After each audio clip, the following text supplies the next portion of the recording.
Welcome back to Neal on Fire, where we talk with the people building the future of wildfire detection, mitigation, and response. Just a quick note for listeners: Neal on Fire is provided as a service to spotlight wildfire innovation.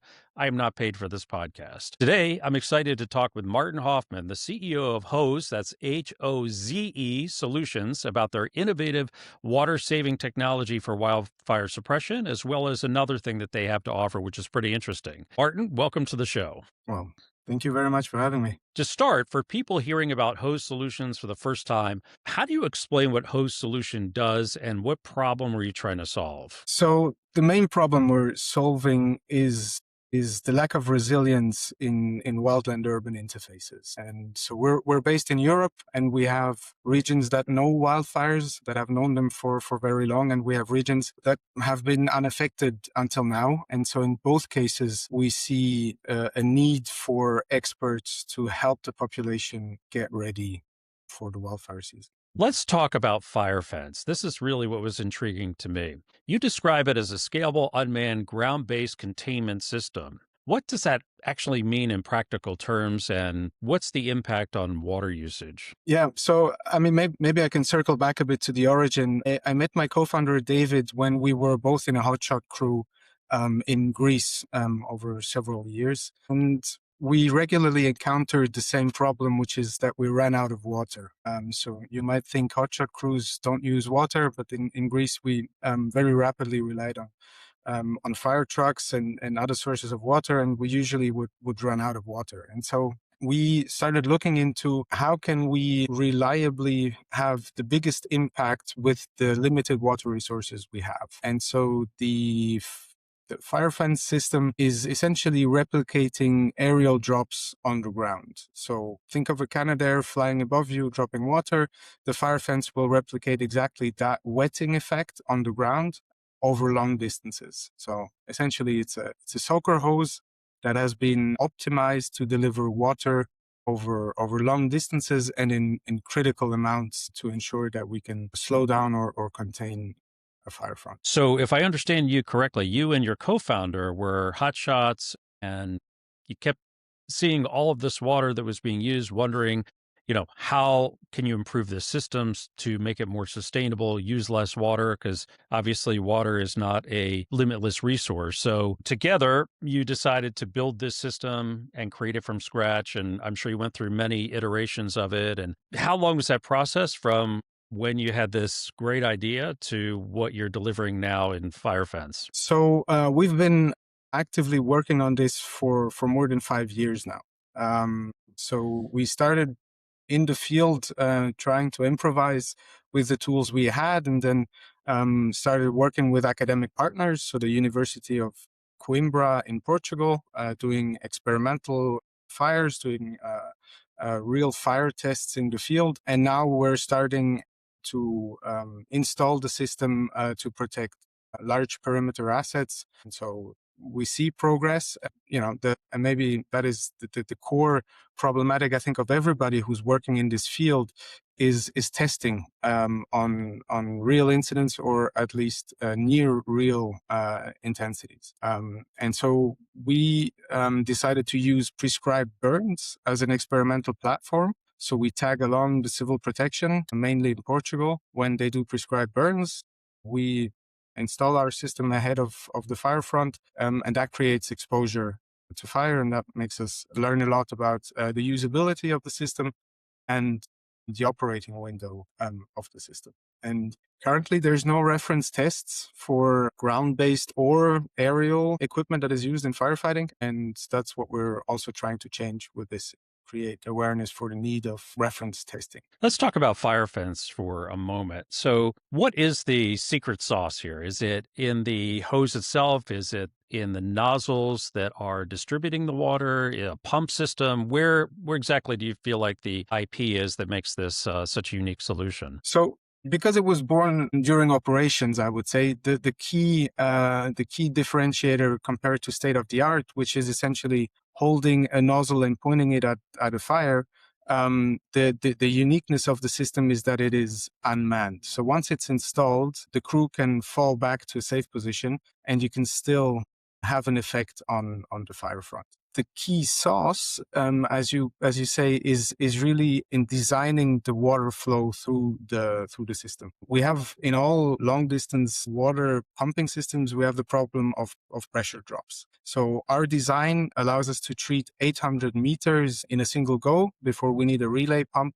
And that's what makes it ultimately scalable. The key to making it work, and that's operationally, let's say, one of the elements that we need to address, is that we need a certain running time for the system to work. So this won't be something that you lay down on a flame. This is something that you lay out an hour ahead of the fire. So the typical scenario is this: a fire breaks out, it's heading towards inhabited areas, critical infrastructure, and you can see that you have a time window of a few hours down to half an hour before the fire hits. That allows the personnel to roll out the system ahead of the objects that you want to protect, and then you can leave it running and the personnel can retreat from the danger zone. So if I understand you correctly, you're saturating in advance of the fire.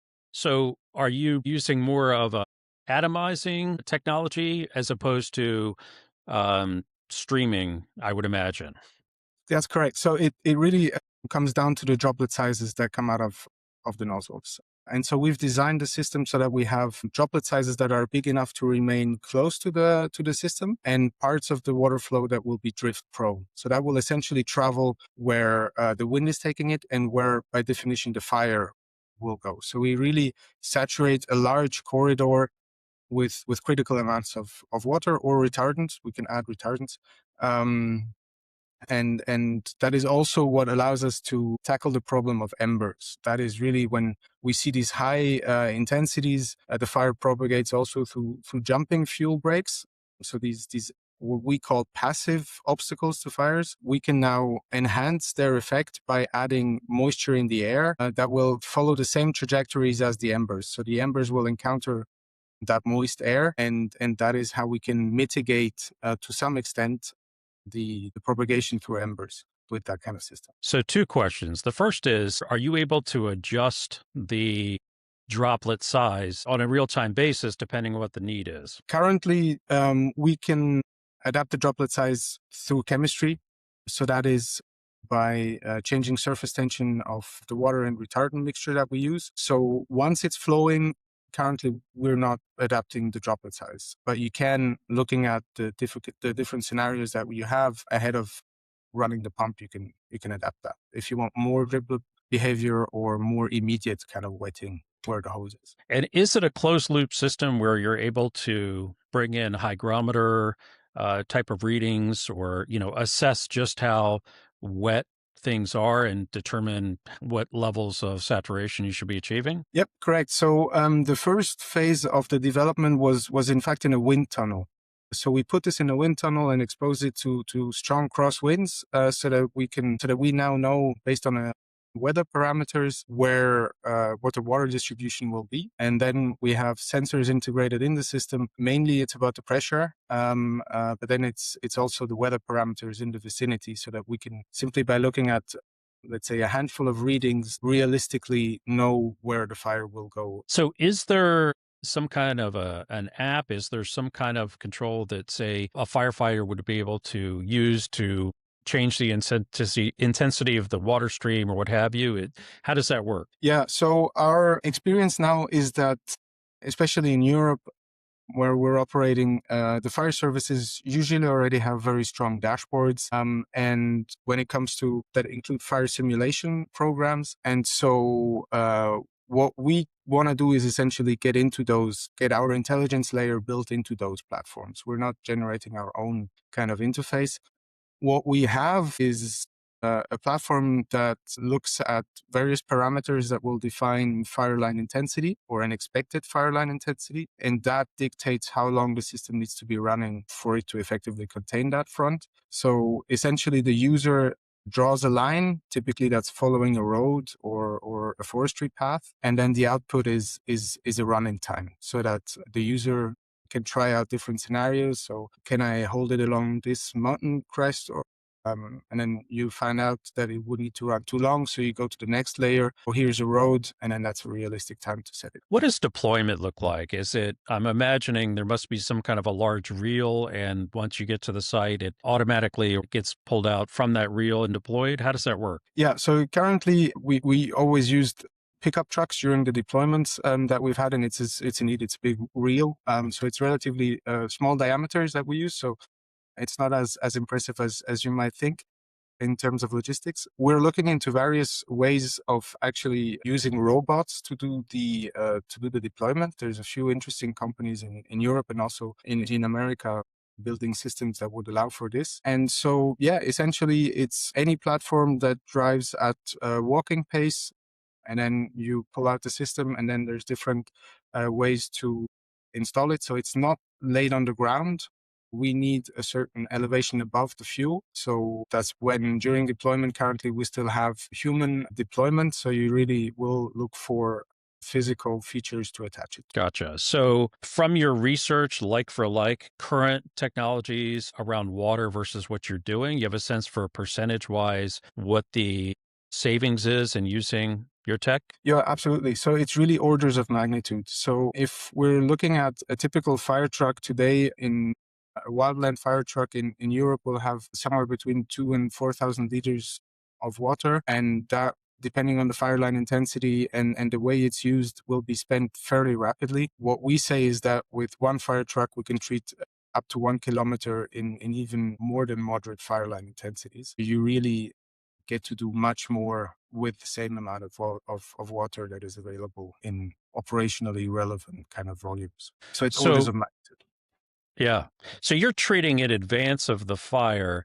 What happens when the fire advances to the area that you've treated? Are you pulling the hose back? How does that work? No, so the hose itself is designed to sustain direct flame contact. So it's self-wetting. So there will be scenarios where the intensity is too high, but the idea is really to leave it there, and really have it bring up its effect. What's beautiful to see when you're so obviously we have lots of videos and characterization of flame front to measure fire line intensities.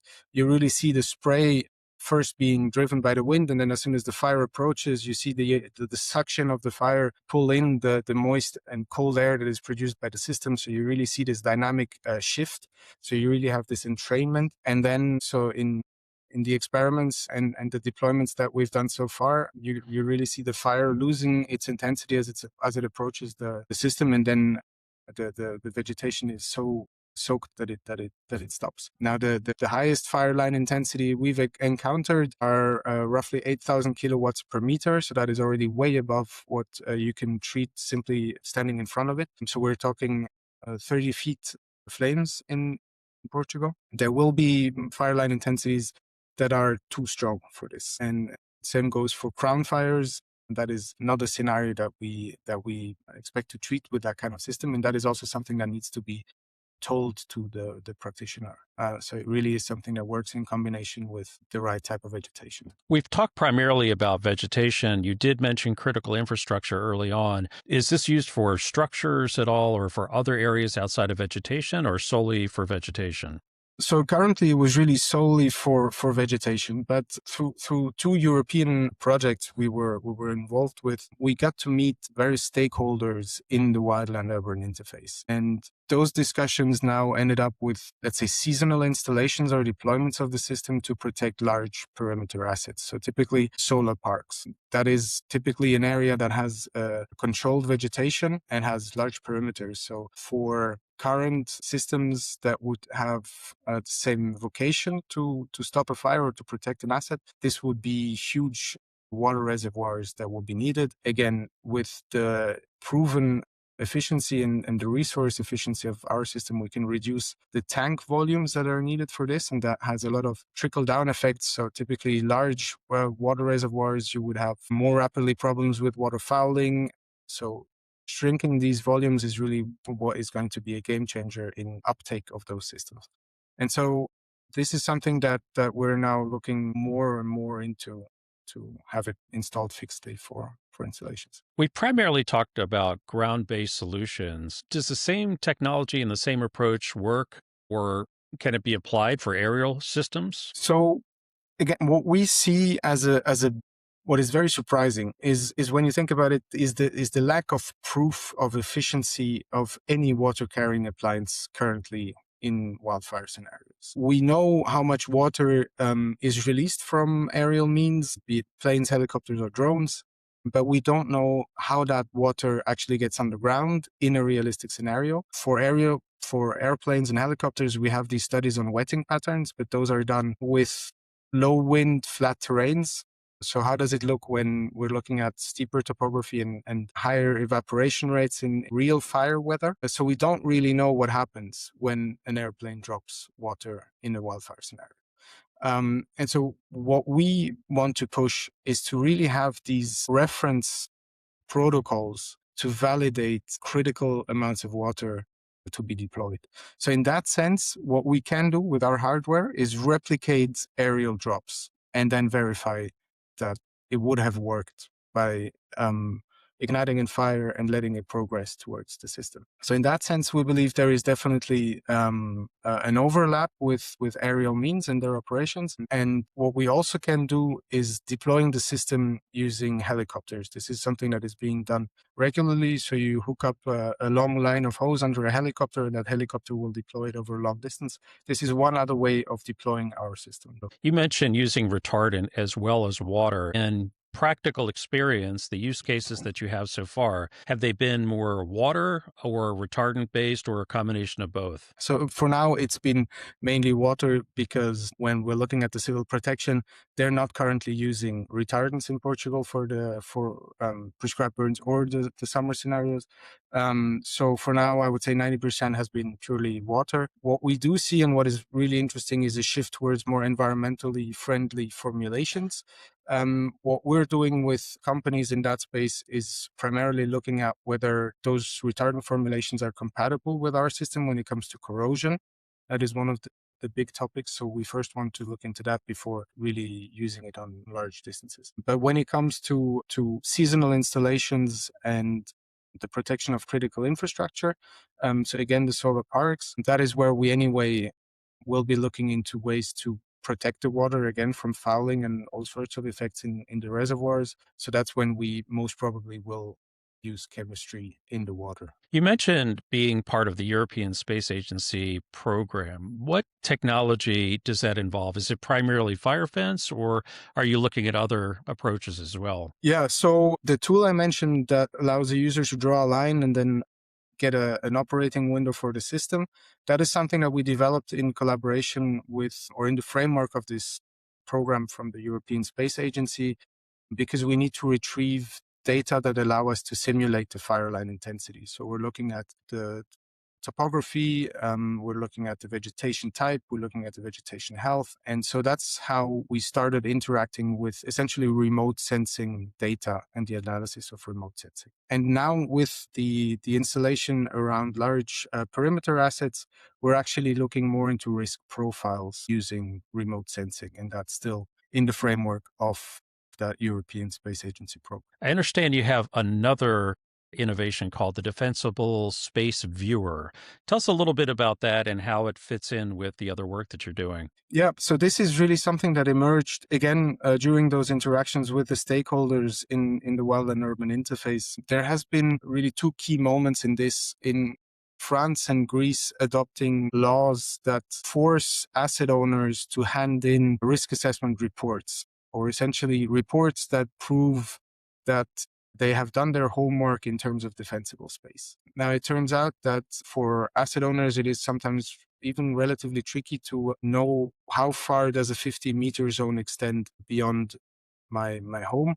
And so we built first a simple visualization tool that is freely accessible online for you to have a look at what the defensible space actually looks like. And then, because of this unique environment with the European Space Agency, we added features as we went along and offered services and are offering services today to asset owners when it comes to these legal compliance aspects. So we're mandated to help them prepare those reports. So we look at satellite imagery, we identify risk drivers in the proximity of the assets.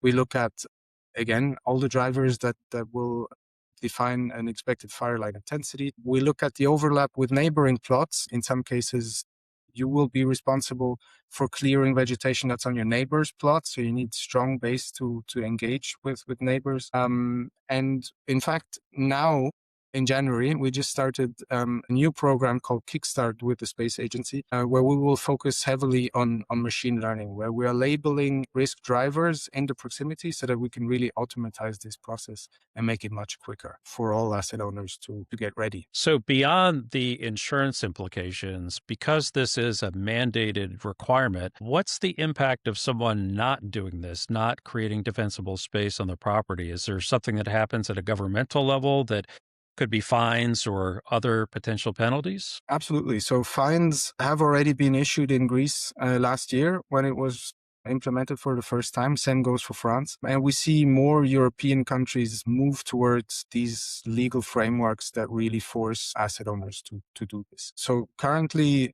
our interactions have been really directed with the owners, not that much with the insurance industry. With the project that we're developing, we're really aiming at having this as a platform for the insurance industry, since we can now really read out trends in neighborhoods on a more granular level than the state-of-the-art risk models that insurance companies are using. So this is really the output.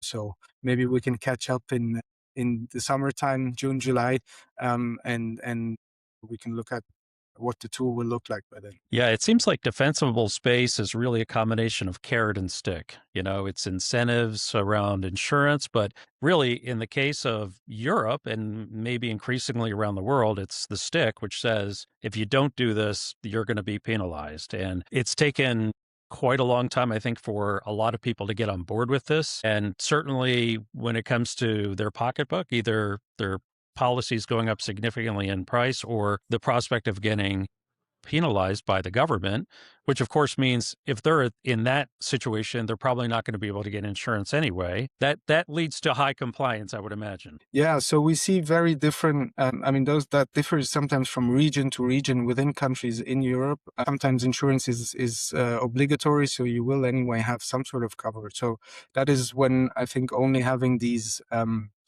legal obligation that really pushes you to make change. It has a lot of implications when it comes to also, it means having expenses every year and clearing bushes and trimming trees can be very expensive. And there will be cases where certain homeowners do not have the budget to do that every year. So it triggers a lot of follow-up questions there. But I think it's exactly this combination that on the large scale will work. I mean, there is this brilliant book, the Ostrich Paradox, that really shows why we're under investigating and why we're under investing in preparedness. And so we need to find the right balance for this. Again, it also is on a zip code level. If you're the only one who has done the homework, if you're the only one who has defensible space and the neighboring house is on fire, that is not going to protect you for very long. We need to try different. This is really the beginning, but it will be a combination, I'm sure, because of human nature to get everyone prepared. So it seems like you have two distinct target markets, one for the FireFence, which would be fire departments, first responders, and then for the defensible space viewer, that would be homeowners. Are those two solutions the primary go-to-market strategy, or are you looking to add anything to the portfolio over the next year or two? No, I mean, we're a young company, so it's actually more about creating focus in what we do. So we see the complementarity really starting with a risk assessment and then offering strategies to preparedness that can include hardware when needed. That is how we see the cycle that we are going to work on. That is going to be our main interaction with our clients. When it comes to providing the technology to first responders, we are currently looking at industrial partners that are already in this market, which is a fairly tricky market to enter to get the product distributed. So it will be more of a, let's say, blueprint that we make available to companies for that hardware. Our interaction is really going to be with asset owners in collaboration with insurance to make sure that the insured assets that we talk to are really ready for the wildfire season. So we've covered a lot today about HOZE Solutions, two Right. major applications that I think are really interesting in the wildfire space. Is there anything that we didn't cover that you think listeners and viewers should know about? I mean, what I feel really empowering is the number of like-minded entrepreneurs in this space. And I think we really have a unique opportunity here to align our activities and create this network of companies that will be needed to really get us prepared fast, because the changes we see are dramatic. Our company is based in Germany. This is a country that will, just like in many other Central European countries, face dramatic change in weather parameters over the next years. And so we need a network of solutions that need to be implemented for us to really be able to face this. And likewise, my background is in engineering, I've spent a lot of time in academia. There is a gap between the practitioners and academia. And we really need to find ways to use, let's say, the example of the prescribed burns as an experimental platform. I think that is really an example where we can merge research and practitioner knowledge to create a new generation of practices and products to be used. And so we really want to push practitioners all over Europe to essentially have a shared agenda where we know when prescribed burns are planned, and then match this with research programs or entrepreneurs needing those prescribed burns to test equipment. So that will be, so on the side, that is what we're trying to push in the narrative everywhere we go. And we're planning on going to Belgium, to Spain and Portugal this year for burns. And so this is, it's a huge network that we want to get aligned on this. That's great. Well, this has been a really interesting conversation about HOZE Solutions and the future of water management for wildfire suppression and defensible space management. Martin, thanks again for joining me today. Thank you so much for having me. If you found this conversation useful, please subscribe to Neal on Fire wherever you listen to podcasts, and stay tuned for the next episode of Neal on Fire.